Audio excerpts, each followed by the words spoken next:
الحمدللہ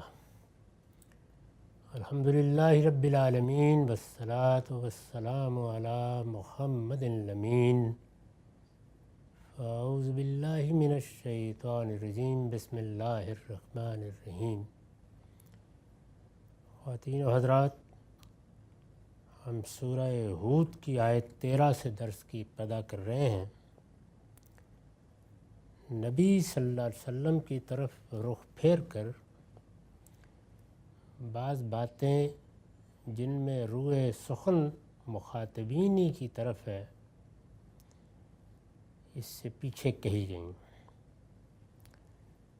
ان میں یہ توجہ دلائی گئی کہ کسی مداہنت اور مصالحت کا کوئی امکان نہیں ہے، یہ دین ہے، کوئی سیاسی عمل نہیں۔ یہاں ہر چیز بے کم و کاست بیان ہونی چاہیے۔ جو کچھ آپ کو دیا گیا ہے آپ اس کو پیش کریں۔ لوگ کیا کہتے ہیں، کیا مطالبات کرتے ہیں، ماننے کے لیے کیا شرائط عائد کرتے ہیں، اس سے آپ کو کوئی دلچسپی نہیں ہونی چاہیے۔ اپنی ذمہ داری آپ پوری کریں، اور وہ ذمہ داری یہ ہے کہ انما انت نذیر، آپ صرف خبردار کرنے والے ہیں۔ اپنی یہ ذمہ داری پوری کریں۔ واللہ علی کل شیء وکیل، باقی ہر چیز اللہ کے حوالے ہے۔ یعنی کس نے ماننا ہے، کس کے دل میں بات اترنی ہے، کس نے اس کو ماننے کے بعد اپنی زندگی کو اس کے تقاضوں کے مطابق بدلنا ہے، یہ آپ کا کام نہیں ہے۔ اس میں نہ آپ کو کوئی ذمہ داری دی گئی ہے، نہ آپ پر کوئی جواب دہی کا بار ڈالا گیا ہے۔ جس جگہ آپ کو کھڑا کیا گیا ہے وہ یہ جگہ ہے کہ انما انت نذیر، اور جب آپ نذیر ہیں تو اپنا کام پورا کریں۔ یہ ان کے بعض ان مطالبات پر تبصرہ تھا جن میں وہ یہ کہتے تھے کہ کچھ ہماری بات کو بھی آپ قبول کر لیں تو چلیے معاملہ ٹھیک ہو جائے گا، کچھ لو اور کچھ دو پر معاملہ کر لیا جائے۔ اس کا بھی جواب دے دیا۔ اور جو دوسری بات کہی جا رہی تھی کہ اچھا اگر یہی چیز ہے کہ ایسی ہی توحید ماننی پڑے گی اور ایسے ہی تنہا ایک معبود کا اقرار کرنا پڑے گا اور ایسے ہی اپنے سب مراسم اور اپنے دینی تصرفات کو خیر بات کہنا پڑے گا، تو پھر آپ کے ساتھ کوئی ایسی نشانی آنی چاہیے، کوئی خزانے اتریں، کوئی بادشاہی آ جائے، کوئی فرشتے ساتھ کھڑے ہوں، تو ہم اتنی بڑی قربانی جو آپ مانگ رہے ہیں دے دیں گے۔ اس پر تبصرہ کر دیا گیا۔ اب فرمایا ام یقولون افتراہ، یعنی جب اس بات کے بارے میں کوئی حوصلہ افزا چیز تمہاری طرف سے نہیں جاتی تو پھر کہتے ہیں کہ پیغمبر نے سب خود گھڑ لیا ہے۔ کیا یہ کہتے ہیں کہ پیغمبر نے اسے خود گھڑ لیا ہے؟ ظاہر ہے کہ اس پہ استفہام ہے، یعنی سوالیہ انداز ہے، تو یہ استفہام کے لیے نہیں ہے، یعنی سوال کے لیے نہیں ہے، یہ اظہار تعجب کے لیے ہے۔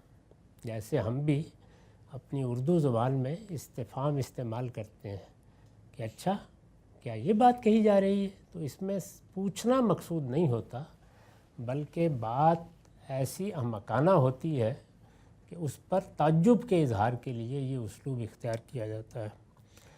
چنانچہ اس پر حاشیہ ہے، یہ استفہام، یہ جو سوال کیا گیا ہے ام یقولون افتراہ، یہ استفہام اظہار تعجب کے لیے ہے، یعنی یہ سوالیہ نہیں ہے، استفہامیہ نہیں ہے جملہ، بلکہ استفہام کے اسلوب میں استجاب ہے، اظہار تعجب ہے۔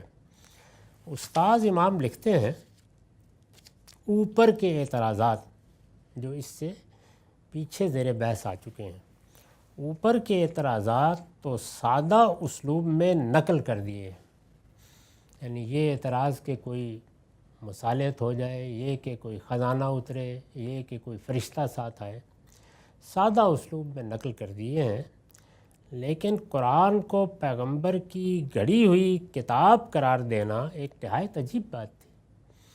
یعنی قرآن مجید کے بارے میں یہ بات کہنے کے لیے بڑا حوصلہ چاہیے.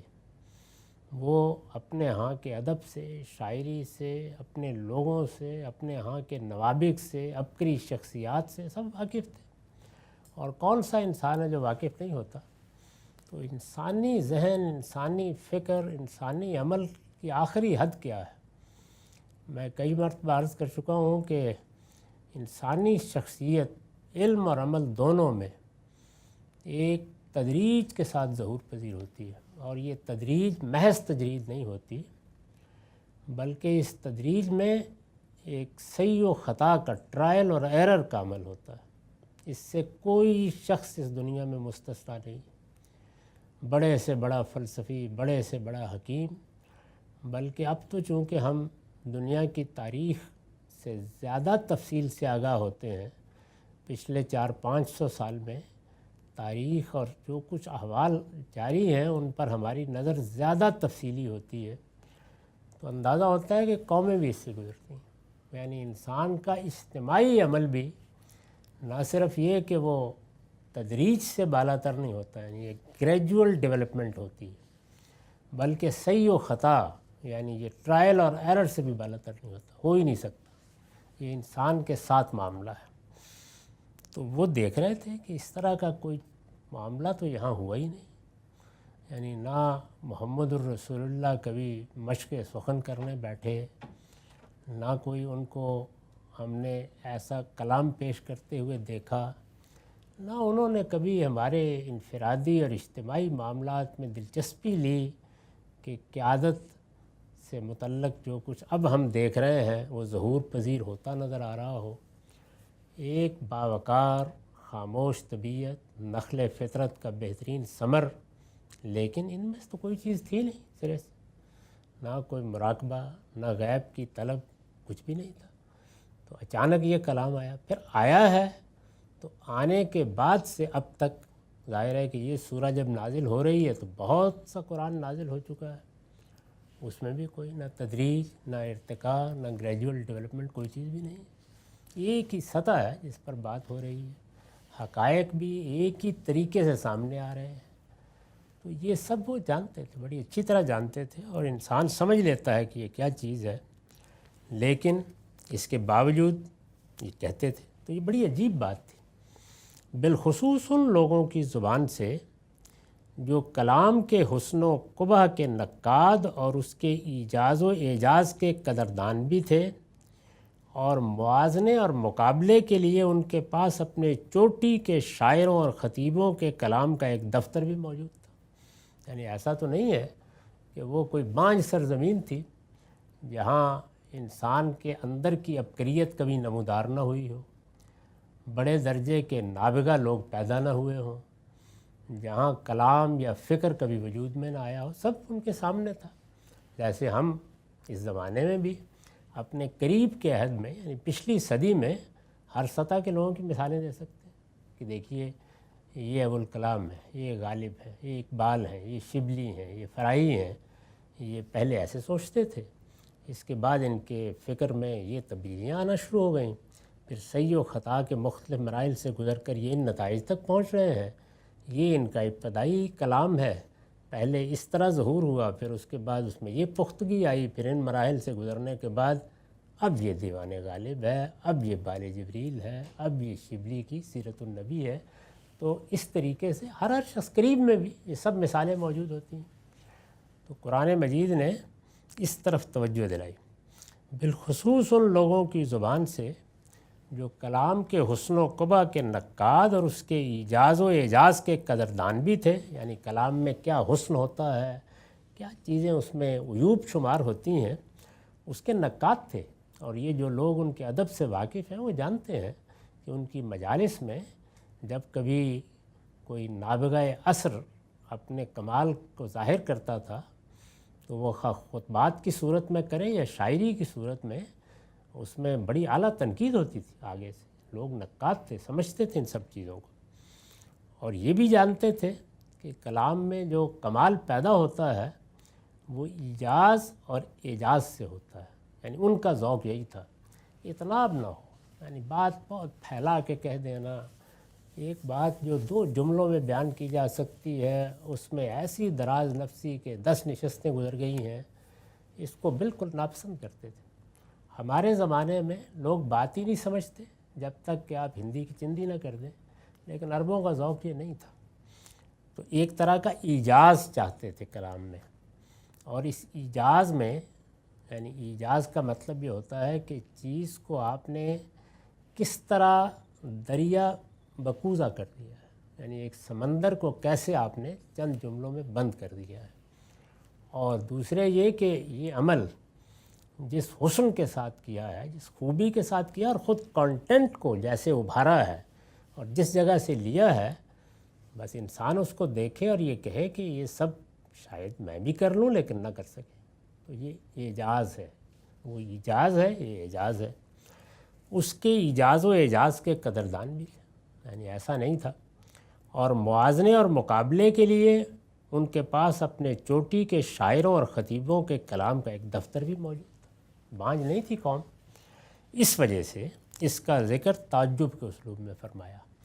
یہ استاد امام نے واضح کیا ہے کہ یہاں یہ اس طرح اظہار تعجب کا انداز کیوں اختیار کیا گیا، یعنی ایسی احمقانہ بات، اور وہ تم لوگ کہو، یہ مطلب ہے جملے کا۔ اب قرآن مجید نے فرمایا کہ ہم یقولون افترا ہو، کیا یہ کہتے ہیں کہ پیغمبر نے اسے خود گھڑ لیا ہے؟ قل فاتوا بعشر صور مثلہ مفتریات ودعوا من استطعتم من دون اللہ ان کنتم صادقین۔ ان سے کہو پھر تم بھی اسی طرح کی گڑی ہوئی 10 صورتیں بنا لاؤ، یعنی پھر کیا مسئلہ ہے؟ یہ قرآن مجید ہے، تمہارے اپنے نوابغ تمہارے پاس موجود ہیں۔ اس وقت تو ابھی لبید زندہ تھے، یہ سب ہیں۔ لبید کے بارے میں یہ معلوم ہے کہ جو 7 معلقہ کے شعراء ہیں ان میں شامل ہیں، اور اس وقت کے بڑے شاعروں میں ان کا شمار ہوتا تھا۔ انہی کا وہ شعر ہے، جلس سیول و انت طلول کانما زبرن تجد متونہا اقلامہا۔ لوگ سجدہ ریز ہو گئے سامنے جب انہوں نے اس کو پڑھا۔ تو قرآن نے کہا کہ پھر تو کوئی مشکل نہیں ہے، یہ بڑی آسان بات ہے، تم فہم کی بات کرتے، تم استدلال کی بات کرتے تو کوئی بات بھی تھی۔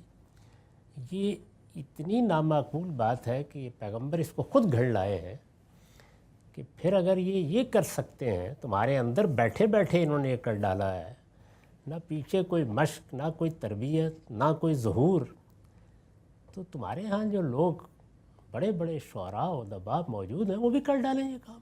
یہ کون سا مشکل کام ہے؟ وہی شان ہو، وہی کلام ہو، وہی آسمان سے خدا بولتا ہوا نظر آئے، وہی بلاغت، وہی حسن، تو یہ سب کچھ جو کچھ ہے اس کو اس شاہکار میں لے آؤ تم بھی 10 صورتیں بنا کے۔ اور مزید کہا کہ کل فاتوا بعشر صور مثلہ مفتریات ودعوا من استطعتم من دون اللہ ان کنتم صادقین۔ ان سے کہو پھر تم بھی اسی طرح کی گڑی ہوئی 10 صورتیں بنا کر لے آؤ، اور اللہ کے سوا جن کو بلا سکتے ہو بلا لو، ان کنتم صادقین، اگر تم سچے ہو۔ اس جملے کا ایک خاص محل ہے، یعنی عربوں کے ہاں جو مائتھالوجی بن چکی تھی، اور وہ بن جاتی ہے جہاں جہاں بھی، تو اس میں خود ان کی اپنی معاشرت میں، ان کے مذہبی عقائد میں جنات کا بڑا دخل تھا، اور ان کے اپنے دیوی دیوتا، وہ بھی ظاہر بات ہے کہ غیر مرئی قوتوں ہی کے نمائندہ تھے۔ تو مطلب یہ ہے کہ سب کو بلا لو، جن کو پوچھتے ہو ان کو بھی بلا لو، جن پر بھروسہ ہے ان کو بھی بلا لو، سب کو بلا لو اگر تم سچے ہو۔ اس پر میں نے لکھا ہے اگر تم سچے ہو پر، یعنی اپنے اس گمان میں سچے ہو کہ محمد صلی اللہ علیہ وسلم، یعنی اپنے اس گمان میں سچے ہو کہ محمد یہ کتاب اپنی طرف سے گھڑ کر پیش کر رہے ہیں، تو اس کا فیصلہ نہایت آسانی کے ساتھ اس طرح ہو سکتا ہے کہ اس شان کی 10 صورتیں تم بھی بنا لاؤ۔ یہ لفظ بہت اچھی طرح ذہن نشین کر لیجئے، یعنی قرآن کا چیلنج صرف فارم کا نہیں ہے، شان کا ہے۔ اس شان کی 10 صورتیں تم بھی بنا لاؤ۔ بعض احمق لوگوں نے اس کو فارم کا چیلنج سمجھا اور قرآن کی نقل تیار کرنا چاہیے۔ وہ امیٹیشن ہے۔ یہ مطلب نہیں ہے کہ تم بھی ایسے طریقے کا ایک کلام بنا لاؤ جس میں معلوم نہیں کیا موضوع ہے، کیا چیز ہے، بلکہ وہ اس کے مقابل میں اپنی انفرادیت کے ساتھ یہی شان رکھ رہا ہو۔ یہ مطلب ہے اس کا۔ اس شان کی 10 صورتیں تم بھی بنا لاؤ۔ تمہارے گمان کے مطابق یہ کام اگر بغیر کسی علمی اور ادبی پس منظر کے تمہاری قوم کے ایک فرد محمد کر سکتے ہیں تو تمہیں بھی اس میں کوئی دقت نہیں ہونی چاہیے۔ یعنی پھر تو تم میں سے ہر شخص کو یہ کام کر ڈالنا چاہیے۔ اس کے لیے تو پھر کسی بڑے ادیب یا شاعر کو بھی تلاش کرنے کی ضرورت نہیں، کیونکہ یہ تو نہیں تھے، کر ڈالا انہوں نے، تم بھی کر ڈالو۔ سورہ طور کی آیات 33-34 میں یہی بات بے حدیث مثل ہی کے الفاظ میں فرمائی ہے، یعنی اس قرآن جیسی کوئی چیز، اس قرآن جیسا کوئی کلام۔ تو وہاں کلام کہا، یہاں 10 صورتیں کہا۔ یہ سورہ رسول اللہ صلی اللہ علیہ وسلم کی دعوت کے مرحلہ انذار عام کی ابتدائی صورتوں میں سے ہے، یہ سورہ ہود۔ اس سے واضح ہو جاتا ہے کہ قرآن نے یہ مطالبہ منکرین کے سامنے پہلے بالاجمال پیش کیا، پھر اسی اجمال کو حسب موقع مختلف الفاظ میں کھول دیا۔ یعنی پہلے سورہ طور چونکہ اس سے بھی پہلے کی سورہ ہے، اس کے مضمون سے واضح ہے، تو اس میں کہا بے حدیث مثل ہی، یعنی قرآن جیسی کوئی چیز، قرآن جیسا کوئی کلام۔ وہاں 1 سورہ 2 سورہ یا 10 سورہ نہیں کہا، پھر بتدریج اس کو کھولنا شروع کر دیا۔ اس میں کوئی ترتیب و تدریج ماننے کی ضرورت نہیں ہے، یہ کہ پہلے کیا کہا بعد میں کیا کہا، بس یہ ہے کہ اجمال اور اس کے بعد تفصیل ہو گئی، کبھی 1 کبھی 10۔ تو فرمایا اگر تم سچے ہو تو کر ڈالو۔ فَإِن لَّمْ يَسْتَجِيبُوا لَكُمْ فَاعْلَمُوا أَنَّمَا أُنزِلَ بِعِلْمِ اللَّهِ وَأَن لَّا إِلَٰهَ إِلَّا هُوَ فَهَلْ أَنتُم مُّسْلِمُونَ۔ لیکن اگر وہ تمہاری مدد کو نہ پہنچیں، یعنی تمہارے جنات، تمہارے دیوی، تمہارے دیوتا، تمہارے شعراء و ادباء سب بیٹھے رہ جائیں اور بس تم گھڑکے لے آئے ہیں یہ الزام لگاتے رہو، تو جان لو کہ یہ اللہ کے علم سے نازل ہوا ہے، یعنی یہ خدائی چیز ہے، آسمانی چیز ہے، این کتاب از آسمان دیگر است، یہ یہاں کی چیز نہیں۔ اور یہ بھی کہ اللہ کے سوا کوئی الہ نہیں، یعنی اگر یہ حقیقت ہے تو پھر یہ تمہارا شرک کا سب کارخانہ بالکل بے بنیاد ہے۔ اس کائنات میں تم کسی خدا کو نہ مانو تو چلیے ایک بات ہوئی، لیکن ہے تو بس پھر وہ تنہا ہے۔ یار یہ بھی کہ اللہ کے سوا کوئی الہ نہیں ہے، فَهَلْ أَنْتُم مُّسْلِمُونَ، تو یہ سب حماقتیں چھوڑ کر پھر کیا مانتے ہو، یعنی قبول کرنے کے لیے تیار ہوتے ہو۔ یہ جو آیت اب آئی ہے اس میں ایک تبدیلی ہو گئی۔ تبدیلی یہ ہو گئی کہ پہلے کلام کا رخ رسول اللہ صلی اللہ علیہ وسلم کی طرف تھا، اب خطاب براہ راست ہو گیا، یعنی بات بیان کی اور فرمایا کہ فَإِن لَّمْ يَسْتَجِيبُوا لَكُمْ فَاعْلَمُوا، یعنی اب گویا ان کو براہ راست خطاب کیا۔ اس کی وضاحت میں حاشیہ ہے، اس آیت میں خطاب براہ راست ہو گیا ہے، یعنی غائب کا اسلوب نہیں رہا، یہ کرتے ہیں یہ کہتے ہیں یہ نہیں، بلکہ ان کو براہ راست خطاب کر لیا۔ یہ قرآن میں التفات ہوتا ہے کیونکہ خطبے کی زبان ہے۔ اس آیت میں خطاب براہ راست ہو گیا ہے، چنانچہ فرمایا ہے کہ تمہارے معبود اگر اس موقع پر بھی تمہاری مدد کو نہ پہنچیں تو مان لو کہ یہ علم الہی کا فیضان ہے، یعنی پھر اس کے بعد تو مان لینا چاہیے تمہیں، کیونکہ یہی تو موقع ہے جب ان کی ساری خدائی خطرے میں ہے، تو اگر اپنی خدائی کو بچانے کے لیے بھی ٹس سے مس نہیں ہوتے پھر کیا چیز رہے گی۔ ظاہر ہے کہ بہت لطیف طنز ہے اس جملے میں کہ یہ کیا چیز ہے پھر۔ چنانچہ تم سب مل کر بھی اس شان کی کوئی چیز پیش نہیں کر سکتے، اور اس کا یہ دعویٰ بھی بالکل سچا ہے کہ اللہ کے سوا کوئی الہ نہیں۔ تو وہی توحید جو پیغمبروں کی دعوت کی بنیاد ہے، محور ہے، اسی پر بات آ کے پہنچ گئی۔ من کانا یرید الحیات الدنیا وزینتہا نوفی الیہم اعمالہم فیہا وہم فیہا لا یبخسون۔ اب ایک یہ ہے قرآن مجید میں جو ہمارے دور کے لوگوں کو مشکل پیش آتی ہے اگر اس کو حل نہ کیا جائے، وہ یہ کہ پیچھے جو بات بیان ہوئی اس بات پر ایک سوال پیدا ہوتا ہے۔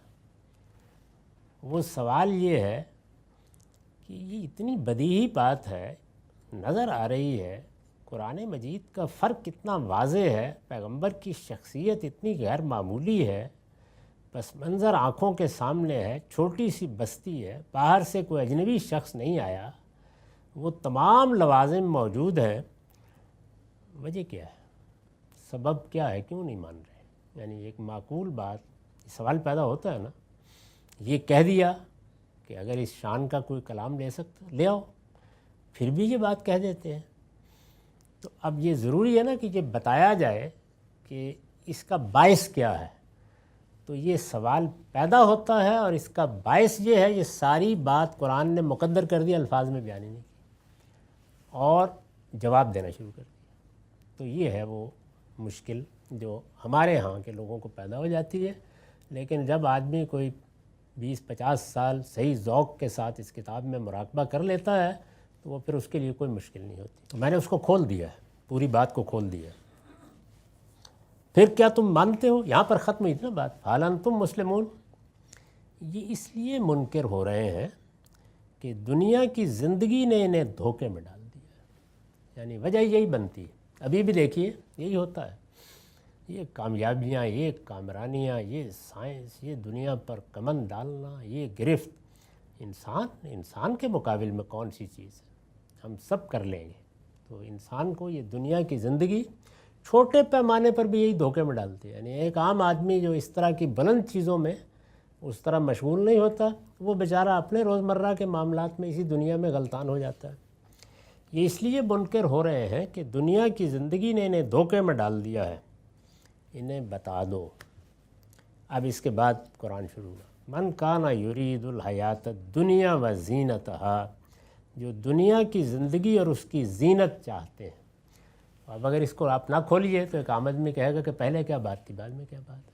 پوری بات یہ ہے، یہ اس لیے منکر ہو رہے ہیں کہ دنیا کی زندگی نے انہیں دھوکے میں ڈال دیا ہے، انہیں بتا دو کہ جو دنیا کی زندگی اور اس کی زینت چاہتے ہیں، ہم ان کے اعمال کا بدلہ ان کو یہیں چکا دیتے ہیں۔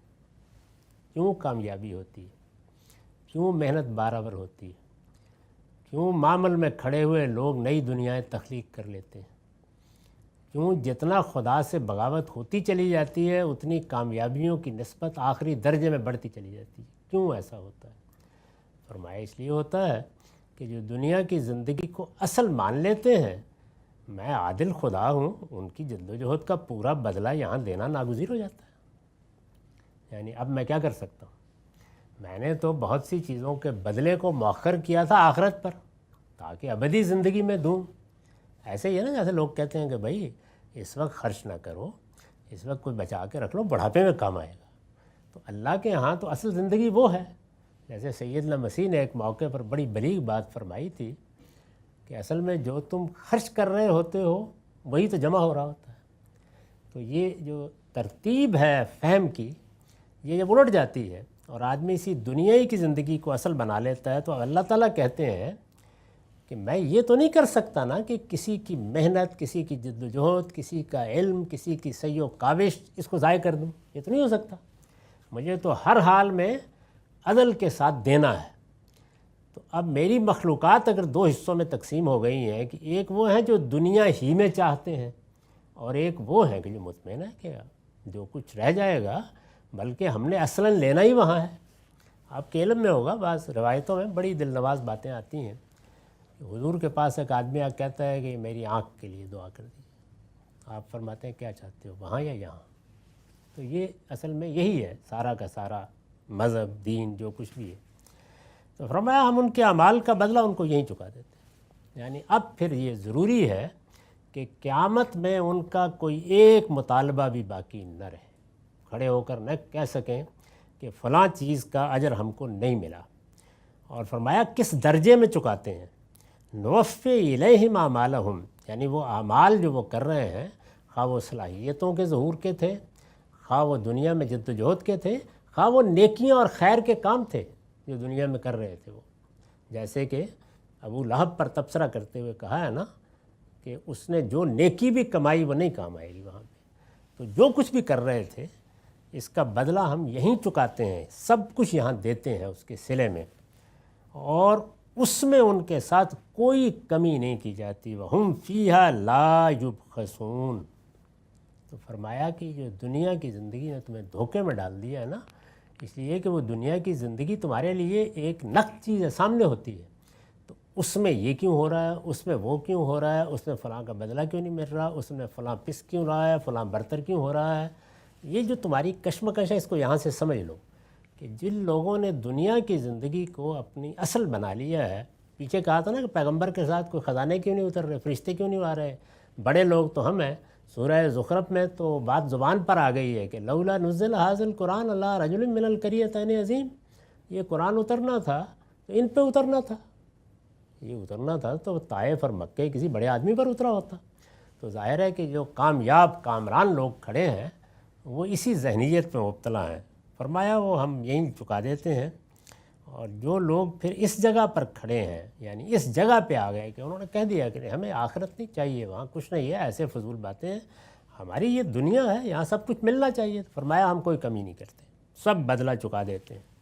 اولئک الذین لیس لہم فی الآخرۃ الا النار، یہی لوگ ہیں، یعنی یہ کوئی عام گناہ گاروں کا جن سے غلطیاں ہو جاتی ہیں ان کا انجام نہیں ہے، یہی لوگ ہیں جن کے لیے آخرت میں آگ کے سوا کچھ نہیں، یہی لوگ۔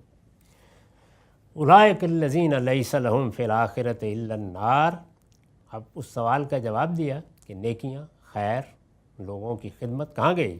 وَحَبِطَ مَا صَنَعُوا فِيهَا وَبَاطِلٌ مَا كَانُوا يَعْمَلُونَ، دنیا میں جو کچھ انہوں نے بنایا وہ سب ملیا میٹ ہوا اور ان کا کیا دھرا باطل ہے، ختم ہو گئی بات، موت کے ساتھ سب دفتر لپٹ گئے، اب کچھ نہیں۔ تو یہ گویا ان لوگوں کو جو دنیا کی زندگی پر ریجھے ہوئے تھے یہ بتا دیا کہ اگر ایمان کا وہ ذرہ بھی ختم ہو گیا ہے جو آخرت سے جوڑے رکھتا ہے آدمی کو، تو پھر معاملہ یہاں چکاؤں گا میں، پھر وہاں کے لیے کوئی امید نہ رکھو۔ افمن کان علی بینۃ من ربہ ویتلوہ شاہد من، یہ بڑی سخت تنبیہ تھی، میں نے بالکل کھول کے رکھ دیا ہر چیز کو، ہر امید کا خاتمہ کر دیا، کوئی چارہ نہیں اس کے سوا کہ جو پیغمبروں کی دعوت ایمان ہے کان کھول کر سنو اس کو، اور وہ دعوت ہے کیا؟ آخرت۔ اگر وہ تمہارے ہاں کسی جگہ پر بھی باقی نہیں رہی تو پھر دفتر بند ہو گیا، سن لو اس کو۔ تو ظاہر ہے کہ اس درجے کا جواب دینے کے بعد اب پھر توجہ دلائی انہیں، کون کھڑا ہے اس وقت تمہارے درمیان میں؟ خدا کا پیغمبر کھڑا ہے۔ افمن کان علی بینۃ من ربہ ویتلوہ شاہد من ومن قبلہ کتاب موسیٰ اماما ورحمہ اولئک یؤمنون بہ، سو کیا وہ شخص جو اپنے پروردگار کی طرف سے ایک برہان پر ہے، یعنی جس کے پاس خدا کی برہان ہے، پھر اس کی تائید میں اس کے بعد ایک گواہ بھی اس کے پروردگار کی طرف سے آ جاتا ہے، اور اس سے پہلے موسیٰ کی کتاب بھی رہنما اور رحمت کے طور پر آئی ہوئی موجود ہے، اس قرآن کا انکار کر سکتا ہے؟ یعنی اب یہ گویا دلائل جتنے تھے جو عام آدمی کے لیے بھی، جو انفس و آفاق کی نشانیاں ہیں، دوسری چیزیں ان میں چونکہ عقلی استدلال کی ضرورت ہوتی ہے، تو اب گویا ایک طرح سے ساری چیزیں سامنے رکھتی ہیں کہ تمہارے ہاں کیا یہ سب چیزیں ہیں، اس کے بعد بھی یہ باتیں کہتے ہو؟ اس میں ظاہر ہے کہ بہت سی چیزوں کی وضاحت کرنی ہے، اب ہماری اس نشست کا وقت ختم ہو گیا۔ اقول قولی ھذا واستغفر اللہ لی ولکم ولسائر المسلمین۔